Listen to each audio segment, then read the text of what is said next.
마가복음 3장 1절로 6절 말씀 다 함께 한 목소리로 합독하시겠습니다. 예수께서 다시 회상에 들어가시니 한쪽 손 마른 사람이 거기 있는지라 사람들이 예수를 고발하려 하여 안식일에 그 사람을 고치시는가 주시하고 있거늘 예수께서 손 마른 사람에게 이르시되 한가운데 일어서라 하시고 그들에게 이르시되 안식일에 선을 행하는 것과 악을 행하는 것 생명을 구하는 것과 죽이는 것 어느 것이 옳으냐 하시니 그들이 잠잠하거늘 그들의 마음이 완악함을 탄식하사 노하심으로 그들을 둘러보시고 그 사람에게 이르시되 네 손을 내밀라 하시니 내밀매 그 손이 회복되었더라. 바리새인들이 나가서 곧 헤롯 땅과 함께 어떻게 하여 예수를 죽일까 의논하니라. 아멘. 우리가 읽은 이 본문 말씀을 가지고 사랑은 시선입니다 라고 하는 제목으로 하나님께 주신 귀한 말씀을 듣겠습니다.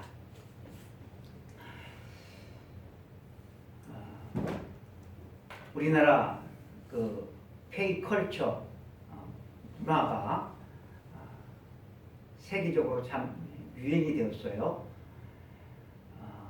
영화도 그렇고 드라마도 그렇고 음악도 그렇고 또 뭐 음식도 그렇고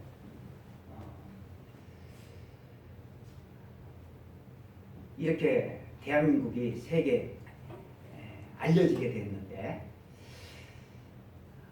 이번 그 계엄령 사건으로 또 이렇게 세계 여러 나라 사람들에게 또 대한민국이 주목을 받는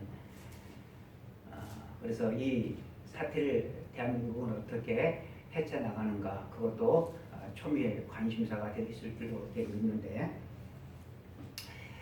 가수들이 부르는 그 노래의 주제는 대부분 사랑이 참 많아요.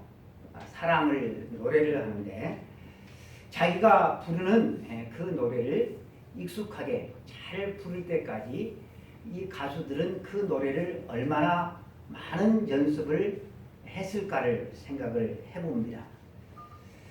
그 사랑에 관한 노래를 골백 번 수도 없이 부르겠죠. 연습을 하면서. 그렇게 사랑을 노래를 하는 그 가수들은 행복할까 그런 생각을 제가 해보았어요. 그들이 사랑하는 사람과 한 가정을 이루면 그들은 행복한 가정생활을 이룰까 이런 생각도 해보았어요. 가수들이 사랑을 많이 노래를 하는데 그 가수들이 사랑하는 사람과 결혼을 해서 가정을 이루면 그들은 행복한 가정생활을 이룰까? 제가 잘 모르지만 평범한 저희 같은 그런 사람들보다 행복한 가정생활을 한 사람들은 그렇게 많지가 않을 것 같습니다. 과연 그 이유가 무엇일까? 사랑에 관한 노래를 능수능란하게 잘 부르고 많은 그런 관중들 앞에 박수갈채를 받을 만큼 그렇게 노래를 잘 하지만 사랑을 자기들의 삶으로 살아내지 않기 때문에 그럴 것이 아닌가 생각을 해요. 여러분 사랑이라고 하는 것은 구호로 하는 것도 아니고 노래로 하는 것도 아니죠. 손을 흔들면서 많은 사람들 앞에서 노래를 목청껏 부르고 또 온 그런 관중들에게 선물도 나눠주고 그들을 향하여서 사랑합니다 사랑합니다 그렇게 얘기하는 것은 그것은 하나의 공연이죠. 공연. 여러분 교회가 사랑을 삶으로 실천하지 않고 이렇게 공연 행사로 그치게 되면 그것은 교회의 존립 자체를 교회 스스로가 교인들 스스로가 스스로 차버리는 것이 되어집니다. 고린도전서 13장 1절 사랑장인데 내가 사람의 방언과 천사의 말을 할지라도 사랑이 없으면 소리나는 구리와 울리는 꽹과리가 되고 내가 예언하는 능력에서 모든 비밀과 모든 지식을 알고 또 산을 옮길 만한 모든 믿음이 있을지라도 사랑이 없으면 내가 아무것도 아니요 내가 네게 있는 모든 것으로 구제하고 또 내 몸을 불사르게 내줄지라도 사랑이 없으면 내게 아무 유익이 없느니라. 아멘. 우리가 읽은 본문 말씀은 예수님께서 갈릴리 가버나움에서 행하신 일을 증언하고 있습니다. 1절은 이렇게 시작을 합니다. 예수께서 다시 회당에 들어가시니 한쪽 손 마른 사람이 거기 있는지라. 성지순례 때 이 가버나움을 가보았어요. 가버나움이 어디 있는고 하면 갈릴리 호수 알죠? 갈릴리 호수 맨 북단, 맨 위에 북단에 있어요. 갈릴리 호수. 그래서 예수님의 제자들의 직업이 대부분 뭐였어요? 어부였잖아요. 왜냐하면 호수를 끼고 있으니까 그래요. 이 갈릴리 가버나움에서 제가 바지를 걷고 그 갈릴리 호수에 들어가서 사진을 찍었어요. 활짝 웃고 찍은 사진을 제가 설교 준비를 하면서 보았는데 그때 그 기억이 생생하게 전해져 옵니다. 베드로의 그 장모의 집, 베드로의 장모의 집도 갈릴리 호수 가까이에 있어요. 그 장모의 집 위에다가 베드로 기념교회를 지어놨어요. 거기에 들어가서 사진도 찍었는데 주보에 보면 사진이 하나 이렇게 실려 있잖아요. 주보에 보면 주보를 보세요. 이게 어떤 곳일까요? 장소가 만만치 않게 커요. 이게 가버나움에 있었던 회당입니다. 회당 사이즈가 커요. 이렇게 여러분 회당 사이즈가 컸다라고 하는 것은 가버나움이라고 하는 이 도시가 아주 컸다, 번성했다라는 사실을 우리가 짐작을 해볼 수가 있는 것이죠. 회당은 이 교회와 같이 이렇게 높은 강단이 없어요.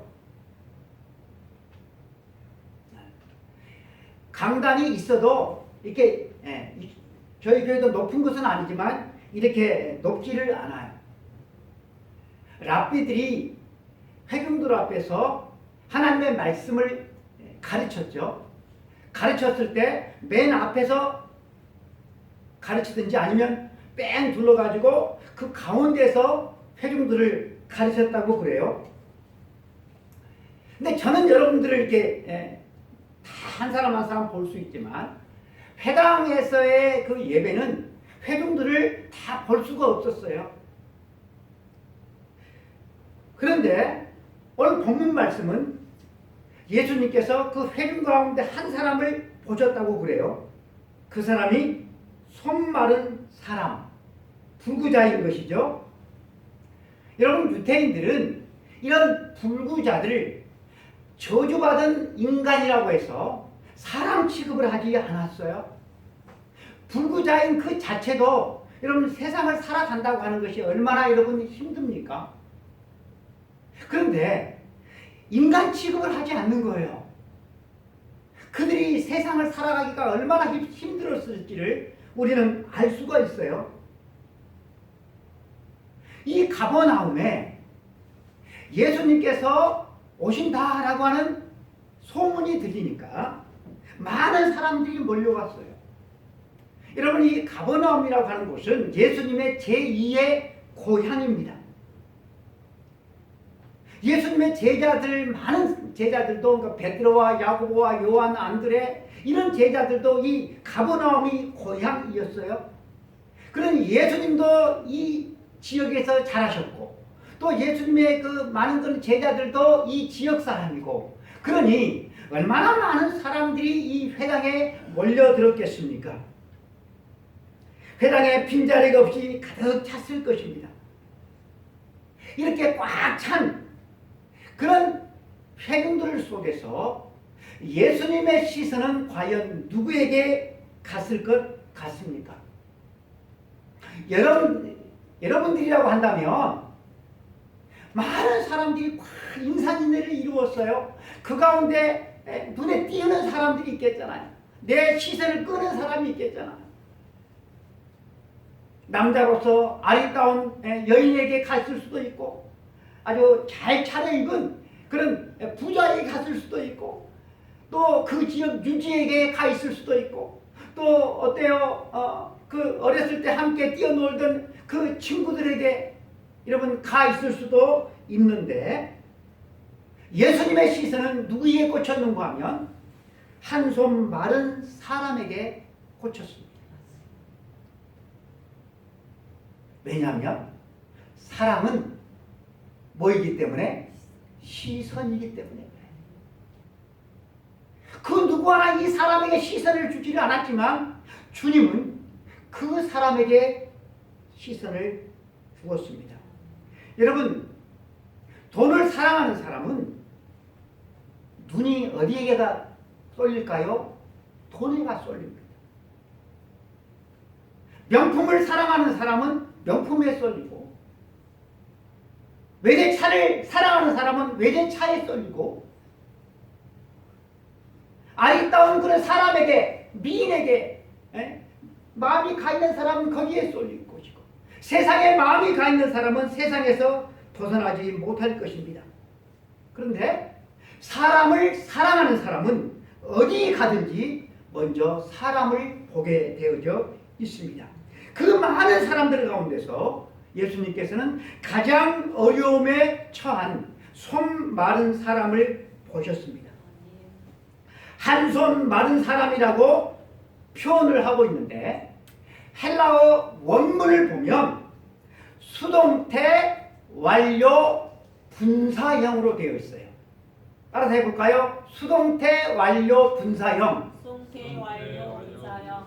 그러니까 수동태라고 하는 것은 이 한 손 마른 사람이 선천적으로 태어나면서부터 이렇게 불구자가 된 것이 아니라 자라면서 후천적으로 불구자가 되었다는 사실을 우리들에게 알려주고 있어요. 여러분, 소경 맹인이 살아가는데 참 엄청난 불편함이 있겠죠. 그런데 여러분, 이 맹인도 두 종류가 있죠. 선천적 맹인, 후천적 맹인. 맹인으로 살아가는 것이 참 힘들어요. 그런데 선천적인 것보다는 후천적으로 맹인이 되면 훨씬 더 힘들죠. 선천적 맹인은 어때요? 태어나면서부터 깜깜했으니까 보지를 못했으니까 이 선천적 맹인도 세상을 살아가기가 만만치가 않겠지만 그래도 태어나면서부터 그게 몸에 체화되어 있잖아요. 적응이 되어 있잖아요. 근데 여러분, 후천적 맹인은 건강하게 두 눈으로 똑똑히 세상을 보다가 한 30살쯤 그렇게 되었는데 사고로 오든 질병으로든 어느 날 세상이 깜깜해졌어요. 여러분, 이 사람이 세상을 살아가기가 얼마나 여러분 힘들었어요. 눈으로 세상을 보던 것을 이제는 그저 더듬어가지고 손으로 인식할 수밖에 없는 그런 처지가 되어지는데, 이 손 마른 사람도 마찬가지예요. 후천적으로, 선천적이 아니라 후천적으로 그렇게 불구자가 되었어요. 그 삶은 이루 말로 다할 수 없이 살기가 퍽퍽했을 것입니다. 한 손을 쓰지는 못해요. 누가복음을 기록한 누가는 예수님의 제자가 되기 전에 그의 직업은 의사였잖아요. 누가는 이 똑같은 장면을 누가복음 6장 6절에 기록을 하고 있는데, 이 손 마른 사람이, 마른 손이 왼쪽이 아니라 오른쪽이었다고, 오른손이었다고 증언을 하고 있어요. 역시 의사답지요. 여러분, 오늘날도 그렇고 2000년 전도 그렇고 전 세계 대부분의 많은 사람들은 왼손보다는 오른손을 주로 사용합니다. 이 사람도 오른손을 사용해서 생업을 이어가든 가족을 부양하든 그러한 사람이었는데 이제는 더 이상 오른손을 쓸 수가 없게 되었어요. 누가는 익숙한 오른손이 불구가 됨으로 말미암아 익숙하지 않는 왼손으로 살아가려고 여러분 이 사람이 얼마나 힘들게 살았을지를 우리들에게 전해주고 있는 것입니다. 이 사람의 오른손이 말라붙었어요. 그렇다고 하는 것은 그 사람의 인생이 말라붙었다라고 하는 것입니다. 그 사람이 가정을 꾸려서 자녀를 두었다고 한다면 그 어린 자녀의 미래가 말라붙었다는 것이 그 사람의 온 가정이 여러분 말라붙었다는 뜻이 되어집니다. 예수님의 시선은 인산인해를 이룬 그 회당에 꽉 찬 그 많은 사람들 가운데서 누구에게 시선이 갔다고요? 바로 이 사람에게. 사랑은 시선이기 때문에 그렇습니다. 예수님께서 그의 오른손이 말라붙었으므로 그 사람의 인생과 그의 가정과 그의 자녀들의 인생이 삶이 말라붙어버린 그 가련한 사람을 여러분 주님께서 보신 것입니다. 여러분 생각해 보십시오. 회당에 많은 사람들이 가득 차 있습니다.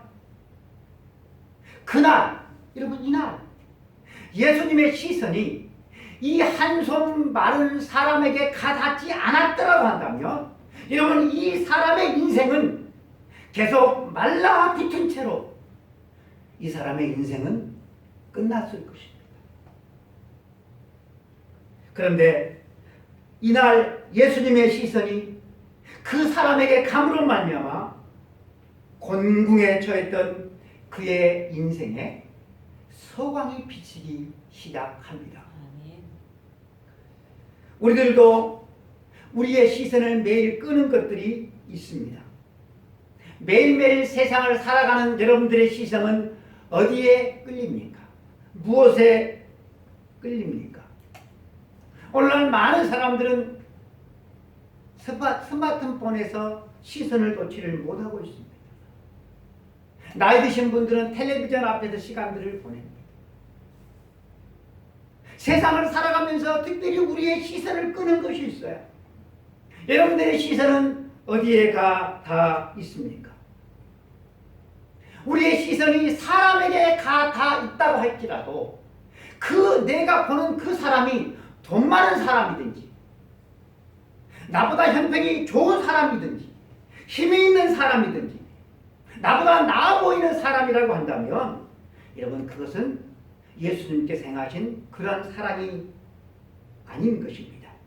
우리가 정말로 사람을 사랑한다고 한다면 우리의 시선이 모든 사람에게 닿아야 하지만 특별히 예수님처럼 나의 도움이 필요한 사람 공궁에 빠짐으로 말미암아 그의 온 삶이 말라 비틀어진 그런 사람에게 하나님을 믿는 우리의 시선이 닿아야 하는 것입니다. 여러분 그래야 우리는 하나님의 사람이고 예수 그리스도를 따르는 사람이 되는 것입니다. 예수님은 많은 무리 가운데 있는 이 한 손 마른 사람을 보셨어요. 그리고 그 사람의 인생을 새롭게 해 주시려고 하시는데 서기관들과 바리새인들은 이 사람을 고발하려고 합니다. 2절 하반절에 안식일에 그 사람을 고치시는가 주시하고 있거늘. 여기 주시하고 있다. 헬라어 동사 파라테오는 미완료 능동태로 기록되어져 있어요. 미완료 능동태다라고 하는 것은 어떤 뜻이 있는가 하면 이 바리새인들과 이 서기관들을 한번 그냥 그냥 눈으로 쓱 스쳐보고 그냥 마는 것이 아니라 주도 면밀하게 이 사람들이 주시겠다라고 하는 거예요. 이 서기관들과 바리새인들이 예수님을 뚫어지게 계속 주시했다라고 하는 거예요.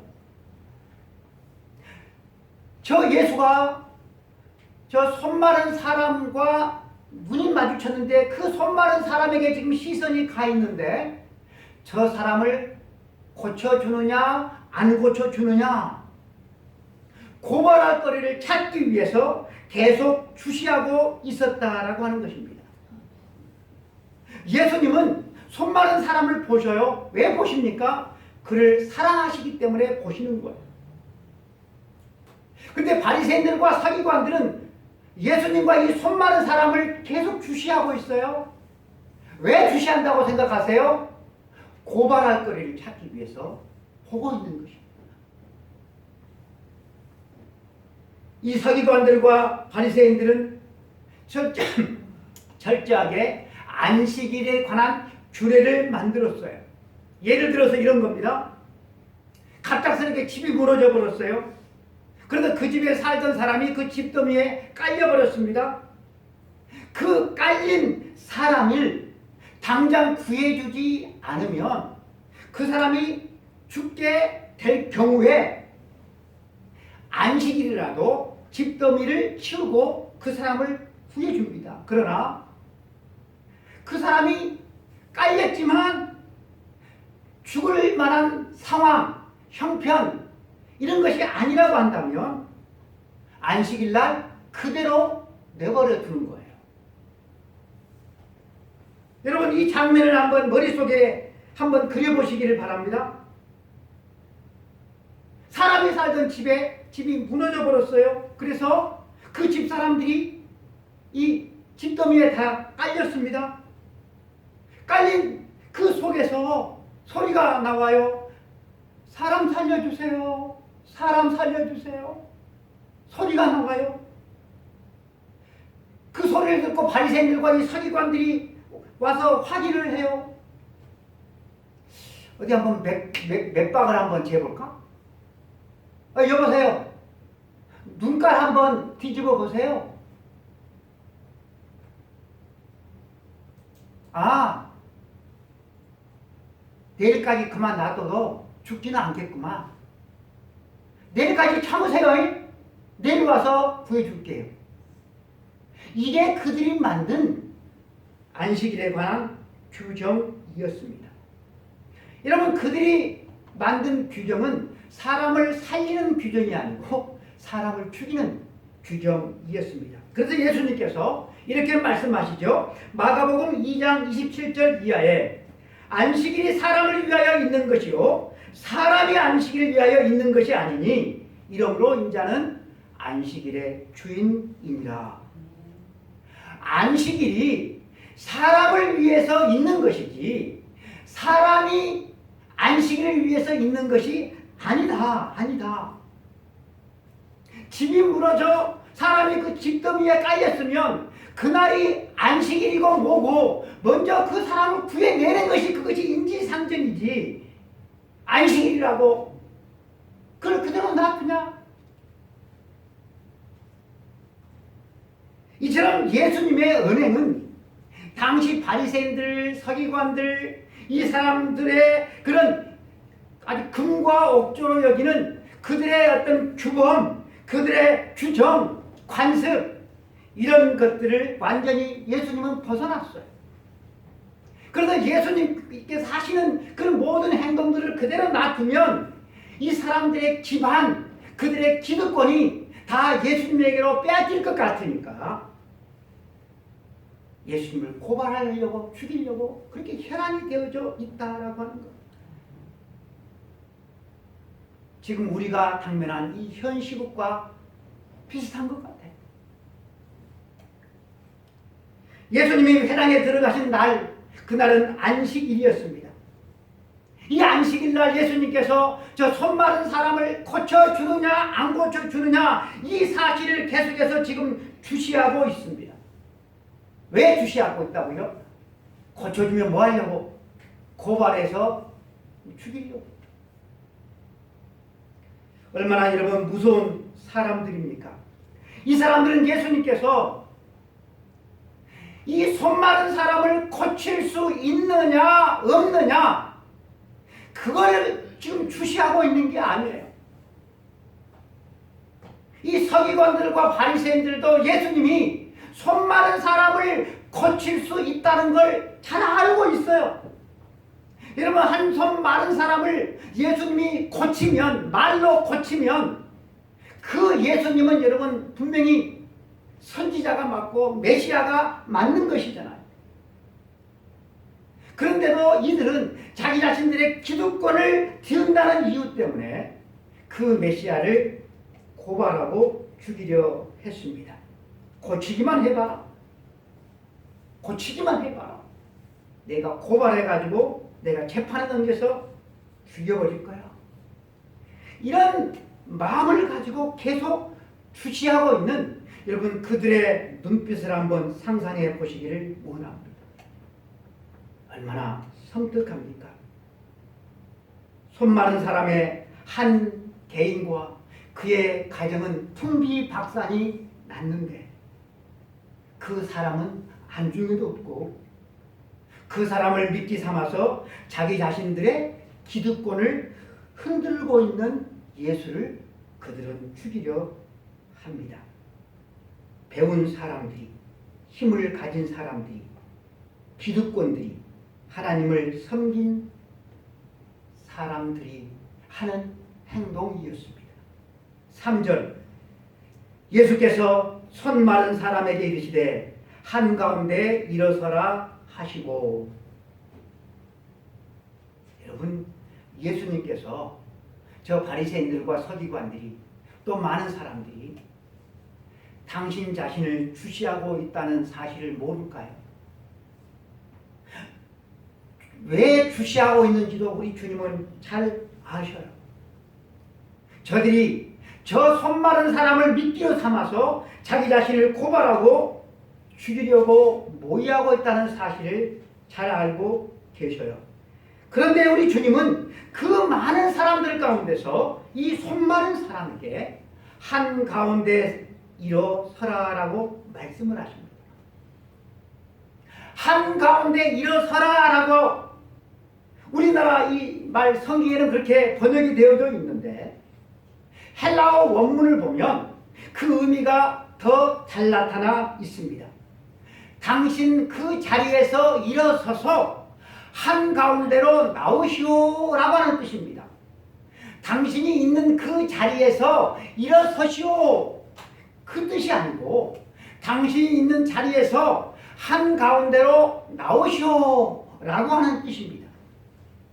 여러분, 이 손 마른 이 불구자, 사람 취급도 받지 못하는 이 불구자가 여러분 회당에 들어왔으면 어디에 앉았을 것 같습니까? 태집사님 어디에 앉았을 것 같아요? 예? 금호 집사님 어디에 앉았을 것 같아요? 구석탱이, 구석탱이. 구석탱이. 사람들이 볼 수 없는, 아무도 볼 수 없는 구석탱이. 그 구석에 앉아있는 사람에게 형제님 일어서서 한가운데로 나오시오 라고 우리 주님이 분부하십니다. 여러분, 의도적으로 이 손 마른 사람을 미끼로 여러분들을 죽이려고 주시하고 있다고 한다면 여러분들은 어떻게 하시겠습니까? 도집사님은 어떻게 하실래요? 의도적으로 외면해야죠. 그래야 내가 고발도 안 당하고 곤혹도 치르지도 않고 무함도 안 당하죠. 아무 일도 없이 그냥 지나갈 수가 있어요. 그런데 우리 주님은 이 모든 사실을 잘 아시면서도 이 손 마른 사람을 사랑하셨기 때문에 그 사람을 바라보시면서 형제님 일어서서 한가운데로 나오세요. 그렇게 분부하십니다. 한 번은 예수님 앞에 한센 병자가 찾아왔습니다. 우리 지역은 이 한센 병자 그 마을이 가까이에 있기 때문에 한센 병자가 어떤 병인지 어느 그 다른 지역보다도 잘 알아요. 문둥병이잖아요. 60년대까지만 해도 이 한센병이 참 좀 있었어요, 환자들이. 근데 여러분 2000년 전에는 이 한센병에 대한 인식이 어때요? 정말로 좋지를 않았어요. 한센병에 걸리면 어때요? 가족들로부터 사회로부터 격리가 돼요. 마을에 들어가서 여러분 살 수가 없어요. 만약에 이 한센병자가 마을 안으로 가족들이 보고 싶어서 마을 안으로 들어갔다. 근데 마을 사람들이 이 한센병자를 봤다. 그러면 합법적으로 돌을 던져가지고 이 사람들을 마을 밖으로 쫓아낼 수가 있었습니다. 그런데 이 한센병자가 예수님께서 한 마을에 계시다는 이야기를 듣고 예수님을 만나기 위해서 그 마을 안으로 들어왔다라고 하는 것은 어떤 뜻이 있습니까? 나는 돌에 맞아도 죽어도 좋아. 죽을 각오를 하고 이 한센병자는 예수님 앞에 나와서 주님 원하시면 나를 깨끗하게 하실 수 있습니다. 주님의 옷자락을 붙잡고 주님 제발 나를 고쳐주세요. 이렇게 말한 게 아니라 주님 원하시면 나를 깨끗하게 하실 수 있습니다. 주님 제발 그렇게 해주세요 라고 했다는 것입니다. 주님은 죽을 각오를 하고 당신을 찾아온 이 한센병자를 불쌍하게 여기셨어요. 그래서 주님께서 형제여 내가 원하노니 네가 깨끗함을 받으라 그렇게 말씀하지 않으셨어요. 예수께서 불쌍히 여기사 손을 내밀어 그에게 대시며 내가 원하노니 깨끗함을 받으라 말씀하셨어요. 여러분 우리 주님은 말씀만으로도 이 한센병자를 고칠 수가 있고 깨끗하게 하실 수가 있습니다. 그런데 우리 주님은 목숨을 걸고 자기를 찾아온 이 한센병자에게 지극한 관심을 가지는데 그 고름투성이 썩어 문드러진 그 환부의 손을 대시고 깨끗함을 받으라. 사랑하는 성도 여러분, 이 한센병자가 한센병에 걸린 이후에 그 누구가 이 사람의 몸에 여러분 손을 댔겠습니까? 부모가, 가족이, 친구가, 의사가 여러분 손을 댔겠습니까? 아무도 이 사람에게 손댄 사람이 없어요. 그런데 우리 주님은 그 썩어 문드러진 그 환부에 손을 대시며 내가 원하노니 깨끗함을 받으라. 사랑하는 성도 여러분, 사랑은 관심입니다. 본문으로 들어와서 예수님께서 손 마른 사람에게 형제여 일어나서 이 한가운데로 나오세요. 그런 후에 4절 말씀을 보면 그들에게 이르시되, 여러분 이 그들이 누굴까요?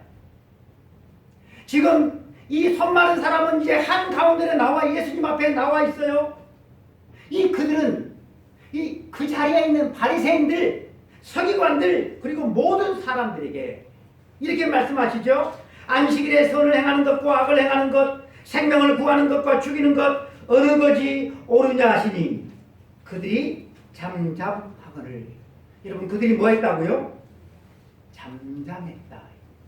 꼭 국정조사에 나온 증인들 같습니다. 안식일에 선을 행하는 것과 악을 행하는 것, 사람을 살리는 것과 죽이는 것 어느 것이 옳으냐. 이 주님의 질문 앞에 그 앞에 있는 사람들이 다 입을 닫았다라고 하는 거예요. 왜 입을 닫았을까요? 답을 몰랐어요, 조 집사님? 다 알아요. 근데 왜 입을 닫죠? 알지만 아는 대로 살지 않기 때문이죠. 그래서 그들은 여러분 입을 닫을 수밖에 없었어요. 얼마나 비겁합니까?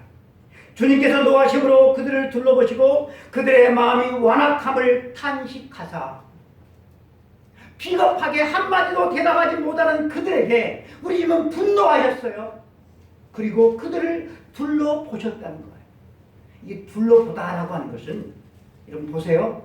이 둘러보다라고 하는 것은 우리 주님께서 한 사람 한 사람의 눈을 맞추면서 그들을 둘러보셨다라고 하는 거예요. 그런데 그들 중 누구도 주님과 시선을 맞추지를 못했습니다. 만일 한 사람이라도 주님과 시선을 마주쳤다고 한다면 그들 중 한 사람은 주님, 내가 죄인입니다. 내가 잘못했습니다. 하고 돌이켰을 것인데 한 사람도 주님과 눈을 마주치지를 않았어요. 주님의 시선을 피했기 때문에 그렇습니다. 그래서 우리 주님께서 그들의 마음이 돌처럼 딱딱하게 굳은 것을 한탄, 탄식하셨다라고 하는 겁니다. 사랑하는 성도 여러분, 우리는 어떻습니까? 여러분, 한 사람 한 사람은 어떻습니까? 주님께서 한가운데로 나오라고 해서 이 사람은 주님 앞에 서서 있습니다. 그런데 자기를 미끼 삼아서 예수님을 고발하려고 하는 그런 사람들, 그 사람들을 꾸짖어요. 주님께서 꾸짖어요. 그런다고 한다면 이 가운데 지금 서 있는 이 손 마른 사람은 놀람과 두려움으로 여러분 심장이 쿵쿵거리지 않았겠습니까? 주님께서 그 사람에게 이르시되 네 손을 내밀라 하시니 그 손이 회복되었더라. 아멘. 사랑하는 성도 여러분, 이 마른 사람의 손이 회복되었다라고 하는 것은 그 사람 한 개인만 회복되어진 것이 아니죠. 누가? 그의 아내, 그의 자식, 그의 가정 다 회복되어진 것입니다. 주님께서 내가 이 사람을 고쳐주면 저 돌같이 굳은 마음을 가진 저 사람들이 자기 자신을 고발하고 또 죽이려는 것을 잘 알지만 우리 주님께서는 이 불구자를 공개적으로 고쳐주는 것을 두려워하지 않으셨어요. 그래서 여러분 어떻게 됐습니까? 아니나 다를까 6절 바리새인들이 나가서 곧 헤롯 왕과 함께 어떻게 하여 예수를 죽일까 의논하니라.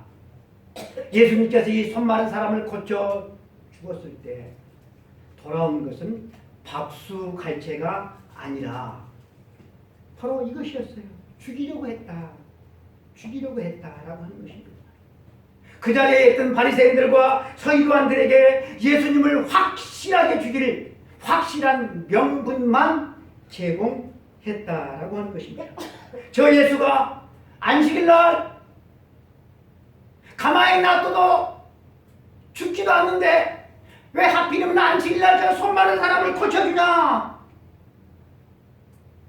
이것을 꼬투리 삼아서 바리새인들과 서기관들이 예수를 죽이려고 모의했다라고 하는 것입니다. 사랑하는 성도 여러분, 죄인들이 만들어가는 세상이 이래요.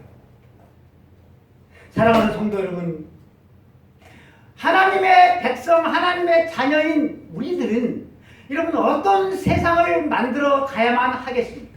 여러분들은 어떤 세상을 만들어 가는데 동조하고 있습니까? 가담하고 있습니까?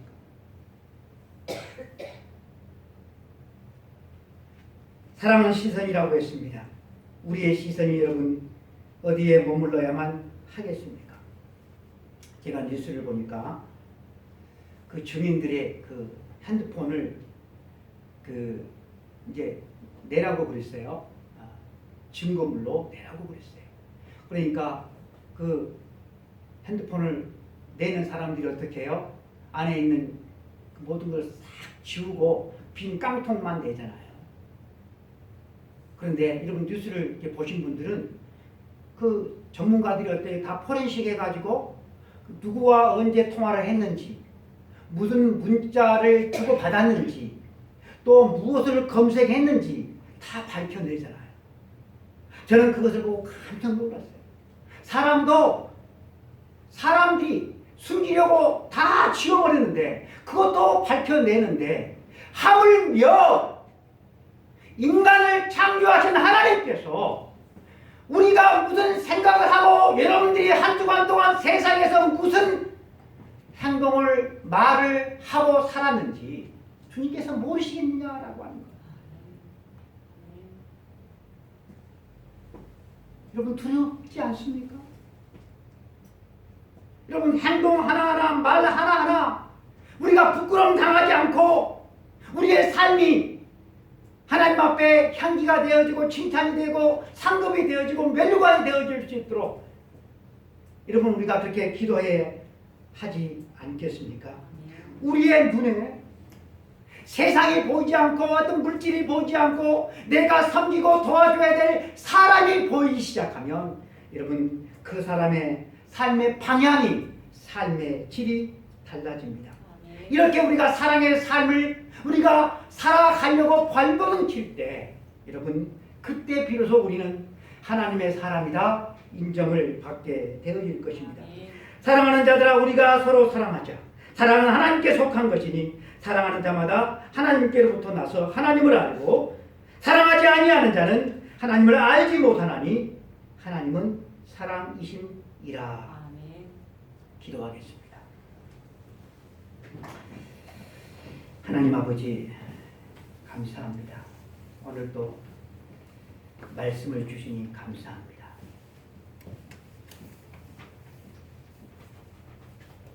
늘 주님과 시선을 맞추며 사는 아버지의 자녀들이 되기를 원합니다.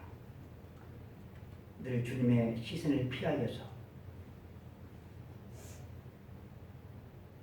주님께서 탄식하시는 그런 삶을 던져버리고 아버지께서 기뻐하시는 삶으로 주님 살아가기를 원합니다. 주여 도와주옵소서. 완악함을 보시고 탄식하신 하나님, 우리의 마음이 길갓밭, 돌짝밭, 가지떨기밭이 아닌 주님 옥토가 되기를 원합니다. 주님 은혜를 베풀어 주옵소서. 우리를 불쌍히 여겨 주옵소서. 우리들에게 하늘의 신령한 은혜를 내려 주옵소서. 우리 주 예수 그리스도의 놀라운 은혜와 사랑을 깊이 체험하고 그 사랑을 나누어주는 은혜의 통로, 사랑의 통로로서 이 세상을 살아가는 저희들을 되게 하여 주옵소서. 우리 주 예수 그리스도의 이름으로 기도드리옵나이다. 아멘. 지금은 우리 주 예수 그리스도의 은혜와 하나님 아버지의 크고 크신 사랑하심과 성령님의 감동감의 역사 충만 내주하심이 시선을 주님께 맞추고 우리가 사랑하고 섬겨야 될 사람들을 주님의 은혜와 주님의 사랑으로 섬기며 사랑하며 살기를 원하는 우리 모든 성도들 머리머리 위에 이제로부터 영원까지 함께 있을지어다. 아멘.